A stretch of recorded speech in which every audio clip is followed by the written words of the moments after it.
ಜೈ ಹಿಂದ್ ಸ್ನೇಹಿತರೆ, ಇವತ್ತಿನ ವಿಡಿಯೋದಲ್ಲಿ 2026ರ ಏಪ್ರಿಲ್ ತಿಂಗಳ ಮೋಸ್ಟ್ ಇಂಪಾರ್ಟೆಂಟ್ ಕರೆಂಟ್ ಅಫೇರ್ಸ್ ಅನ್ನ ನೋಡ್ತಾ ಹೋಗೋಣ.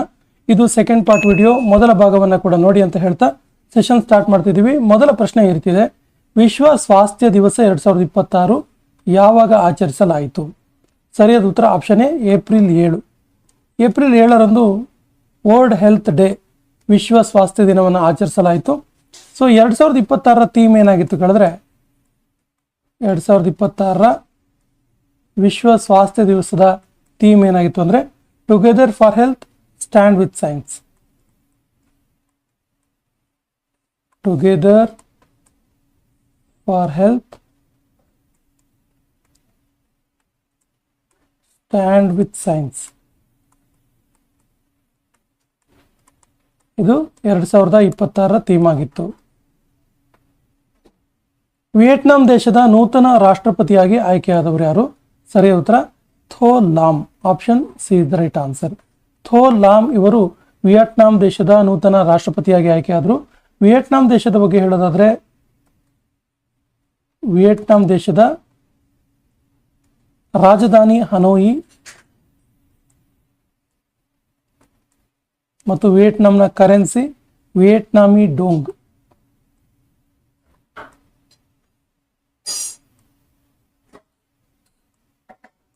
ವಿಯೆಟ್ನಾಮಿ ಡೋಂಗ್ ಇಲ್ಲಿನ ಕರೆನ್ಸಿ ಆಗಿದೆ.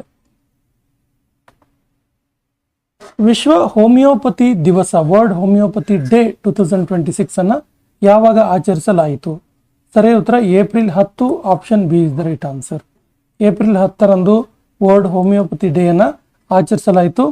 ಭಾರತದ ಆಯುಷ್ ಮಂತ್ರಾಲಯ ಒಂದು ಥೀಮ್ ಅನ್ನು ಹೊರಡಿಸಿತು 2026ರಲ್ಲಿ. ಭಾರತೀಯ ಆಯುಷ್ ಮಂತ್ರಾಲಯ ಹೊರಡಿಸಿದಂತಹ ಥೀಮ್ ಏನು ಕೇಳಿದ್ರೆ, ಹೋಮಿಯೋಪತಿ ಫಾರ್ ಸಸ್ಟೈನಬಲ್ ಹೆಲ್ತ್ ಅಂತೇಳಿ. ಹೋಮಿಯೋಪತಿ ಫಾರ್ ಸಸ್ಟೈನಬಲ್ ಹೆಲ್ತ್, ಇದು 2026ರ ಥೀಮ್ ಆಗಿದೆ. ಇದು ಭಾರತೀಯ ಆಯುಷ್ ಮಂತ್ರಾಲಯ ಹೊರಡಿಸಿದ ಥೀಮ್ ಆಗಿದೆ. ಯಾವ ಕಂಪನಿಯು ಟೆನ್ನಿಸ್ ತಾರೆ ಕಾರ್ಲಸ್ ಅಲ್ಕರಾಜ್ ಅವರನ್ನ ಗ್ಲೋಬಲ್ ಬ್ರ್ಯಾಂಡ್ ಅಂಬಾಸಿಡರ್ ಆಗಿ ಆಯ್ಕೆ ಮಾಡಿದೆ? ಸರಿಯಾದ ಉತ್ತರ option C, Infosys. Infosys company ತನ್ನ ಗ್ಲೋಬಲ್ ಬ್ರ್ಯಾಂಡ್ ಅಂಬಾಸಿಡರ್ ಆಗಿ ವಿಶ್ವ ಟೆನ್ನಿಸ್ ತಾರೆ ಕಾರ್ಲಸ್ ಅಲ್ಕರಾಜ್ ಅವರನ್ನ ಆಯ್ಕೆ ಮಾಡಿದೆ. ಸೊ ಇನ್ಫೋಸಿಸ್ ಬಗ್ಗೆ ಹೇಳೋದಾದ್ರೆ, ಇನ್ಫೋಸಿಸ್ ಸ್ಥಾಪನೆ ಆಗಿದ್ದು, ಇನ್ಫೋಸಿಸ್ ಸ್ಥಾಪನೆ ಆಗಿದ್ದು ಯಾವಾಗ ಕೇಳಿದ್ರೆ 2 ಜುಲೈ 1981ರಲ್ಲಿ ಇನ್ಫೋಸಿಸ್ ಸ್ಥಾಪನೆ ಆಗುತ್ತೆ.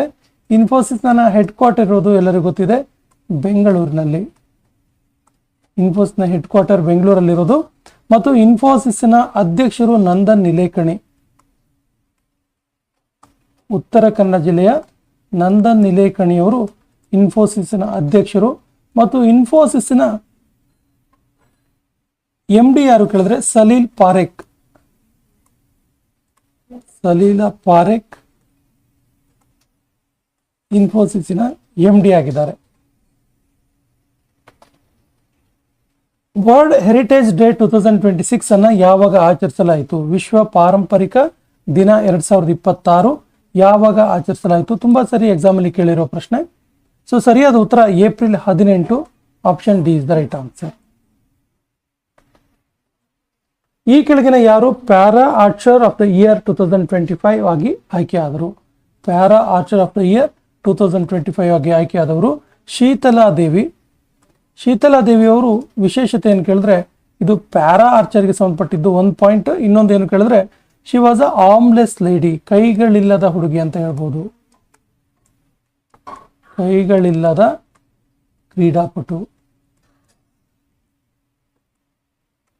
ಕ್ರೀಡಾಪಟು. ಇವರು ಜಮ್ಮು ಕಾಶ್ಮೀರದ ಕಿಶ್ತವಾಡ ಜಿಲ್ಲೆಯವರು. ಜಮ್ಮು ಕಾಶ್ಮೀರದ ಕಿಶ್ತವಾಡ ಜಿಲ್ಲೆಯವರು. ಈ ರೀತಿ ಕೂಡ ಕೇಳ್ಬೋದು.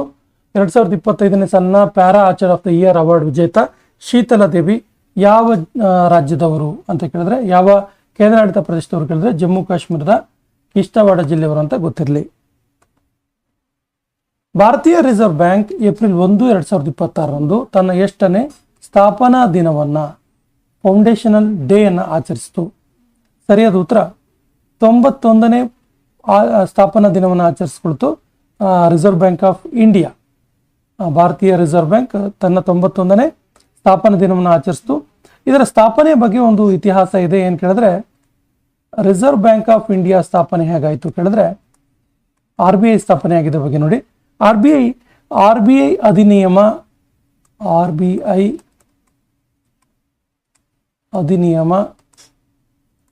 1934 ಪ್ರಕಾರ ಸ್ಥಾಪನೆ ಆಯಿತು. RBI ಸ್ಥಾಪನೆಗೆ ಶಿಫಾರಸು ಮಾಡಿದವರು ಹಿಲ್ಟನ್ ಕಮಿಷನ್. ನೋಟ್ ಮಾಡಿಕೊಡಿ, ಹಿಲ್ಟನ್ ಕಮಿಷನ್ ಶಿಫಾರಸು ಮಾಡ್ತು. ಯಾವುದರ ಆಧಾರದ ಮೇಲೆ ಶಿಫಾರಸು ಮಾಡ್ತು? RBI ಅಧಿನಿಯಮ 1934 ಆಧಾರದ ಮೇಲೆ ಹಿಲ್ಟನ್ ಕಮಿಷನ್ ದೇಶಕ್ಕೊಂದು ರಿಸರ್ವ್ ಬ್ಯಾಂಕ್ ಇರಬೇಕು ಅನ್ನುವಂಥ ಶಿಫಾರಸನ್ನು ಮಾಡುತ್ತೆ. ನಂತರ ಆ ಮೂಲಕ April 1, 1935 reserve bank of India ಸ್ಥಾಪನೆ ಆಯಿತು. ಇನ್ನೊಂದು ಪ್ರಮುಖ ಅಂಶ ಇದೆ, ಭಾರತದ ರಿಸರ್ವ್ ಬ್ಯಾಂಕ್ ರಾಷ್ಟ್ರೀಕರಣ ಆಗಿದ್ದು ಯಾವಾಗ ಅಂತೇಳಿ ನೋಡಿ. ಜನವರಿ 1, 1949 ರಿಸರ್ವ್ ಬ್ಯಾಂಕ್ ಆಫ್ ಇಂಡಿಯಾ ರಾಷ್ಟ್ರೀಕರಣ ಆಯಿತು. ನೋಡಿ, ಈ ಎಲ್ಲ ಅಂಶಗಳು ತುಂಬಾ ಇಂಪಾರ್ಟೆಂಟ್ ಇರುತ್ತೆ. ರಾಷ್ಟ್ರೀಕರಣ ಆಗಿದ್ದು. ಇನ್ನೊಂದು ಪ್ರಮುಖ ಅಂಶ ಏನು ಕೇಳಿದ್ರೆ, ರಿಸರ್ವ್ ಬ್ಯಾಂಕ್ ಆಫ್ ಇಂಡಿಯಾದ ಪ್ರಸ್ತುತ ಗವರ್ನರ್ ಯಾರು? ಕೇಳಿದ್ರೆ ಸಂಜಯ್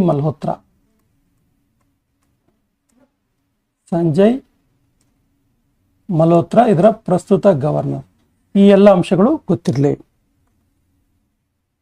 ಈ ಕೆಳಗಿನ ಯಾವ ಸ್ಥಳದಲ್ಲಿ ಸಾಮ್ರಾಟ್ ಸಂಪ್ರತಿ ಸಂಗ್ರಹಾಲಯವನ್ನು ಉದ್ಘಾಟಿಸಲಾಯಿತು? ಸಾಮ್ರಾಟ್ ಸಂಪ್ರತಿ ಸಂಗ್ರಹಾಲಯ ಎಲ್ಲಿ ಉದ್ಘಾಟನೆ ಮಾಡಲಾಯಿತು ಕೇಳಿದ್ರೆ ಸರಿ ಉತ್ತರ ಗುಜರಾತ್ನ ಗಾಂಧಿನಗರ. ಗುಜರಾತ್ ರಾಜ್ಯದ ಗಾಂಧಿನಗರದಲ್ಲಿ ಸಾಮ್ರಾಟ್ ಸಂಪ್ರತಿ ಸಂಗ್ರಹಾಲಯ ಉದ್ಘಾಟಿಸಲಾಯಿತು. ಏನಿದು ಸಂಗ್ರಹಾಲಯ ಕೇಳಿದ್ರೆ, ಇದು ಮಹಾವೀರ ಜೈನ ಆರಾಧನಾ ಕೇಂದ್ರವಾಗಿದೆ. ಮಹಾವೀರ ಜೈನ ಆರಾಧನಾ ಕೇಂದ್ರ. ಉದ್ಘಾಟನೆ ಮಾಡಿದವರು ಯಾರು ಕೇಳಿದ್ರೆ, ಭಾರತದ ಪ್ರಧಾನಮಂತ್ರಿ ನರೇಂದ್ರ ಮೋದಿ ಇದನ್ನ ಉದ್ಘಾಟನೆ ಮಾಡಿದ್ರು. ಭಾರತದ ಮೊದಲ ಸಮುದ್ರ ಜೀವಿಗಳ ಭಂಡಾರವಾದ ಭಾವಸಾಗರ, ಒಂದು ಮ್ಯೂಸಿಯಂ ತರ ಇದೆ ಇದು ಭಾವಸಾಗರ. ಇದೆಲ್ಲಿದೆ ಕೇಳಿದ್ದಾರೆ. ಸರಿಯಾದ ಉತ್ತರ ಇದು ಕೇರಳದ ಕೊಚ್ಚಿಯಲ್ಲಿ ಇರುವಂಥದ್ದು. ಕೇರಳ ರಾಜ್ಯದ ಕೊಚ್ಚಿಯಲ್ಲಿ ಭಾರತದ ಮೊದಲ ಸಮುದ್ರ ಜೀವಿಗಳ ಭಂಡಾರ ಭಾವಸಾಗರ ಇರುವಂಥದ್ದು. ಯಾವ ರಾಜ್ಯವು ಏಪ್ರಿಲ್ 2026 ಲಖಪತಿ ಬಿಟಿಯಾ ಯೋಜನೆಯನ್ನ ಪ್ರಾರಂಭ ಮಾಡಿತು? ಸರಿಯಾದ ಉತ್ತರ Delhi. Option C is the right answer. Power grid corporation of India limited ಇದರ ನೂತನ ಅಧ್ಯಕ್ಷರಾಗಿ ಆಯ್ಕೆಯಾದವರು ಯಾರು? ಸರಿಯಾದ ಉತ್ತರ ಬುರ್ರಾವಂಶಿ ರಾಮಮೋಹನ್. ಇವರು ಪವರ್ ಗ್ರಿಡ್ ಕಾರ್ಪೊರೇಷನ್ ಆಫ್ ಇಂಡಿಯಾದ ನೂತನ ಅಧ್ಯಕ್ಷರಾಗಿ ಆಯ್ಕೆಯಾದರು. ಇದರ ಕೇಂದ್ರ ಕಚೇರಿ ಇರುವುದು ಗುರುಗ್ರಾಮದಲ್ಲಿ. ಹರಿಯಾಣದ ಗುರುಗ್ರಾಮದಲ್ಲಿ ಕೇಂದ್ರ ಕಚೇರಿ ಇರುವಂಥದ್ದು, ಹೆಡ್ ಕ್ವಾರ್ಟರ್ಸ್.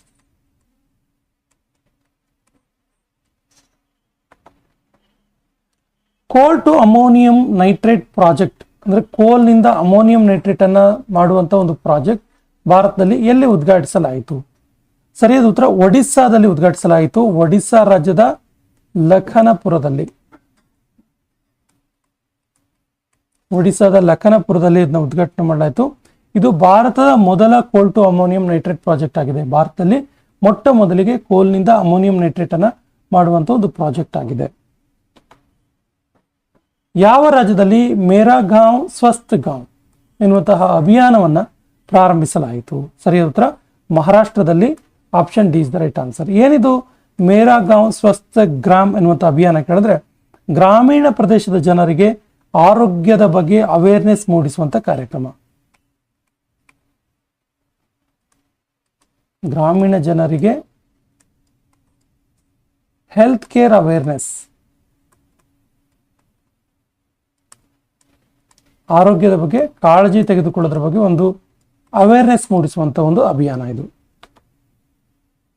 ಯಾವ ರಾಜ್ಯದಲ್ಲಿ ದೇಶದ ಮೊದಲ ಪಾಡ್ ಟ್ಯಾಕ್ಸಿ ಪ್ರಾಜೆಕ್ಟ್ ಅನ್ನ ಪ್ರಾರಂಭಿಸಲಾಯಿತು? ಸರಿಯಾದ ಉತ್ತರ ಮುಂಬೈನಲ್ಲಿ, ಮಹಾರಾಷ್ಟ್ರದ ಮುಂಬೈನಲ್ಲಿ.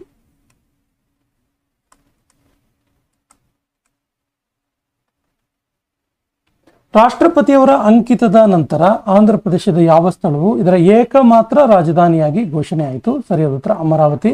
Option C is the right answer. ಇತ್ತೀಚೆಗೆ ಸುದ್ದಿಯಲ್ಲಿದ್ದ ಸಬ್ಬರ್ ರಾಮ್ ತಪ್ಸಿ ರಾಜ್, ಸಬ್ಬರ್ ರಾಮ್ ತಪ್ಸಿ ರಾಜ್ ಎನ್ನುವಂತಹ ಪ್ರಸಿದ್ಧ ಪುಸ್ತಕದ ಲೇಖಕರು ಯಾರು? ಸರಿಯಾದ ಉತ್ತರ Ashutosh Agnihotri. Option B is the right answer. Directorate general of civil aviation ಇದರ ನೂತನ ಡೈರೆಕ್ಟರ್ ಜನರಲ್ ಆಗಿ ಆಯ್ಕೆಯಾದವರು ಯಾರು? DGCA ಅಂತ ನಾವು ಕರಿತೀವಿ. Director general of civil aviation ಇದರ ನೂತನ ಡೈರೆಕ್ಟರ್ ಜನರಲ್ ಆಗಿ ಆಯ್ಕೆಯಾದವರು Veera Vikram Yadav. Option D is the right answer. Veera Vikram Yadav. So ಇದರ ಹೆಡ್ ಕ್ವಾರ್ಟರ್ ಎಲ್ಲಿದೆ ಕೇಳಿದ್ರೆ ನವದೆಹಲಿಯಲ್ಲಿ ಇರುವಂಥದ್ದು. ನವದೆಹಲಿ ಇದರ ಕೇಂದ್ರ ಕಚೇರಿ. ಯಾವ ಸ್ಪೇಸ್ ಕಂಪನಿ ಆರ್ಟಿಮಿಸ್ 2 ಎನ್ನುವಂತಹ ಮಿಷನ್ ಅನ್ನು ಲಾಂಚ್ ಮಾಡಿತು? ಆರ್ಟಿಮಿಸ್ 2 ಮಿಷನ್ ಲಾಂಚ್ ಮಾಡಿದ ಸ್ಪೇಸ್ ಕಂಪನಿ ಯಾವುದು? ಸರಿ ಉತ್ತರ NASA. Option D is the right answer. ವಿಶೇಷತೆ ಏನು ಕೇಳಿದ್ರೆ ನಾಸಾ 53 ವರ್ಷಗಳ ನಂತರ 53 ವರ್ಷಗಳ ನಂತರ ಈ ಮಿಷನ್ ಅನ್ನ ಲಾಂಚ್ ಮಾಡುತ್ತೆ. ಮತ್ತು ಇದರ ವಿಶೇಷತೆ ಏನು ಕೇಳಿದ್ರೆ ಇದು ಕೆನಡಿ ಸ್ಪೇಸ್ ಸೆಂಟರ್ ನಿಂದ ಲಾಂಚ್ ಆಗುತ್ತೆ. ಫ್ಲೋರಿಡಾದ ಕೆನಡಿ ಸ್ಪೇಸ್ ಸೆಂಟರ್, ಫ್ಲೋರಿಡಾದ ಕೆನಡಿ ಸ್ಪೇಸ್ ಸೆಂಟರ್ನಿಂದ ಲಾಂಚ್ ಆಯಿತು. ಈ ಮೊದಲು 53 ವರ್ಷಗಳ ಹಿಂದೆ 1972ರಲ್ಲಿ ಅಪೋಲೋ 11 ಎನ್ನುವಂಥ ಮಿಷನ್ ಮೂಲಕ ಇದನ್ನು ಲಾಂಚ್ ಮಾಡಲಾಗಿತ್ತು. ಅನಂತರ 53 ವರ್ಷಗಳ ನಂತರ ಆರ್ಟಿಮಿಸ್ 2 ಮಿಷನ್ ಅನ್ನ ನಾಸಾ ಲಾಂಚ್ ಮಾಡಿತು. ಇಸ್ರೋ ಮಾನವ ಸಹಿತ ಗಗನಯಾನಕ್ಕೆ ಅಂತರಿಕ್ಷ ಯಾತ್ರಿಗಳ ಸುರಕ್ಷತೆಗೆ ಯಾವ ಮಿಷನ್ ಲಾಂಚ್ ಮಾಡಿತು? ಸರಿಯಾದ ಉತ್ತರ mission Mitra. Option B is the right answer. Mission Mitra ಇದು ಲಡಾಖ್ನ ಒಂದು ಬೆಟ್ಟ ಶ್ರೇಣಿಯಿಂದ ಲಾಂಚ್ ಮಾಡಿರುವಂಥದ್ದು. ಖೇಲೋ ಇಂಡಿಯಾ ಟ್ರೈಬಲ್ ಗೇಮ್ಸ್ 2026 ಪದಕ ಪಟ್ಟಿಯಲ್ಲಿ ಮೊದಲ ಸ್ಥಾನದಲ್ಲಿರುವ ರಾಜ್ಯ ಯಾವುದು? ಸರಿಯಾದ ಉತ್ತರ ಕರ್ನಾಟಕ. ಕರ್ನಾಟಕ ಒಟ್ಟು 38 ಪದಕಗಳನ್ನು ಪಡ್ಕೊಳ್ತು.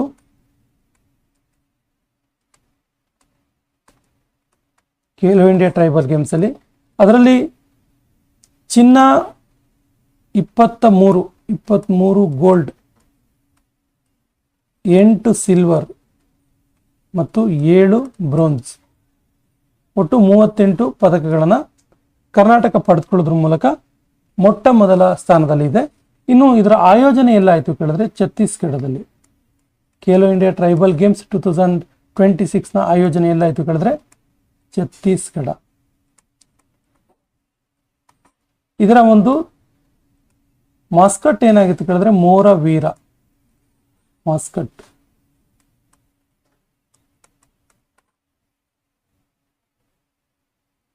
ರಾಷ್ಟ್ರೀಯ ಸಮುದ್ರ ದಿವಸ 2026 ಯಾವಾಗ ಆಚರಿಸಲಾಯಿತು? ಸರಿಯಾದ ಉತ್ತರ April 5. Option C is the right answer. ರಾಷ್ಟ್ರೀಯ ಸಮುದ್ರ ದಿವಸ ಏಪ್ರಿಲ್ 5. ಇದರ 2026 ಥೀಮ್ ಏನಾಗಿತ್ತು ಕೇಳಿದ್ರೆ 2026 theme maritime India empowering progress.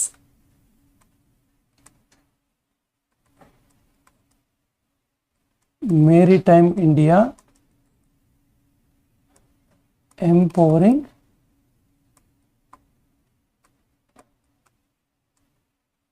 Progress. ಇದು 2026 ಥೀಮ್ ಆಗಿದೆ.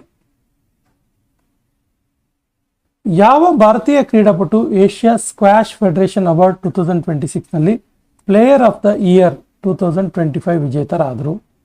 ಸರಿ ಉತ್ತರ ಆಪ್ಷನ್ ಸಿ, ಅನಾಹತ್ ಸಿಂಗ್ ಮತ್ತು ಅಭಯ್ ಸಿಂಗ್ ಇವರಿಬ್ಬರು ಕೂಡ 2026ರ ಸ್ಕ್ವಾಶ್ ಫೆಡರೇಷನ್ ಅವಾರ್ಡ್ನಲ್ಲಿ ಪ್ಲೇಯರ್ ಆಫ್ ದ ಇಯರ್ 2025ರ ವಿಜೇತರಾದರು.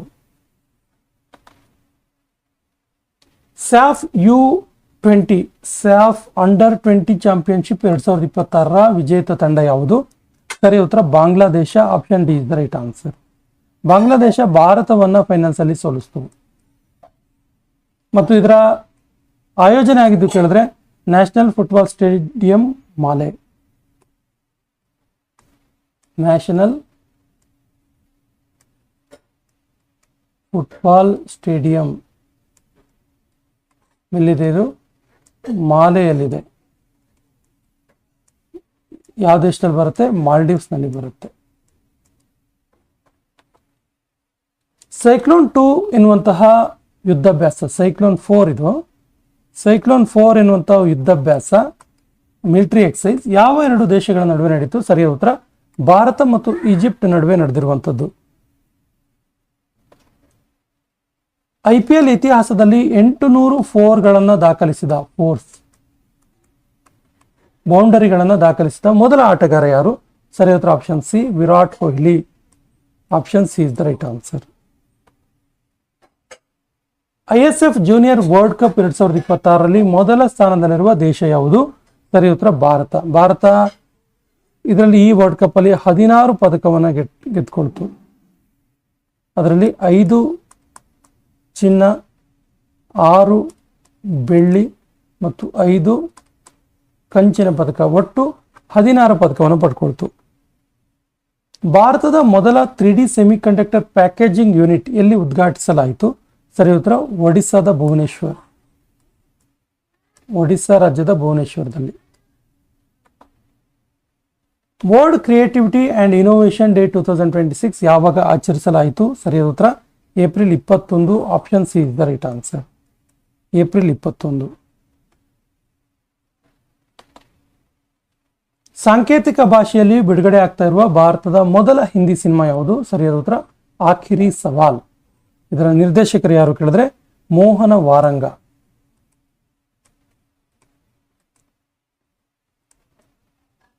ಇದರ ನಿರ್ದೇಶಕರು. 4ನೇ ಭಾರತ ಆಫ್ರಿಕಾ ಫೋರಂ ಸಮ್ಮಿಟ್ 2026 ಎಲ್ಲಿ ಆಯೋಜಿಸಲಾಗಿತ್ತು? ಸರಿ ಉತ್ತರ ನವದೆಹಲಿಯಲ್ಲಿ ಆಯೋಜನೆ ಮಾಡಲಾಗಿತ್ತು. Option B is the right answer. ಏನಿದು? IAFS 4 Bharat Africa forum summit. ಈ ಸೆಷನ್ ಕೊನೆಯ ಪ್ರಶ್ನೆ ಈ ರೀತಿ ಇದೆ. ಯಾವ ದೇಶವು ಟಿಯಾಗಾಂಗ ಸ್ಪೇಸ್ ಸ್ಟೇಷನ್ ಮಿಷನ್ ಲಾಂಚ್ ಮಾಡಿತು? ಆಪ್ಷನ್ಸ್ ಈ ರೀತಿ ಇದೆ: ರಷ್ಯಾ, ಪಾಕಿಸ್ತಾನ, ಇರಾನ್, ಬ್ರೆಜಿಲ್. ಸರಿಯಾದ ಉತ್ತರವನ್ನ ಕಮೆಂಟ್ ಬಾಕ್ಸ್ ಅಲ್ಲಿ ಕಮೆಂಟ್ ಮಾಡಿ ಮತ್ತು ನಮ್ಮ ಚಾನಲ್ ಫಸ್ಟ್ ಟೈಮ್ ನೋಡ್ತಾ ಇದ್ರೆ ಸಬ್ಸ್ಕ್ರೈಬ್ ಮಾಡೋಕ್ಕೆ ಮರಿಬೇಡಿ ಅಂತ ಹೇಳ್ತಾ ಇವತ್ತಿನ ಸೆಷನ್ ಕಂಪ್ಲೀಟ್ ಮಾಡ್ತಾ ಇದ್ದೀವಿ. ಜೈ ಹಿಂದ್.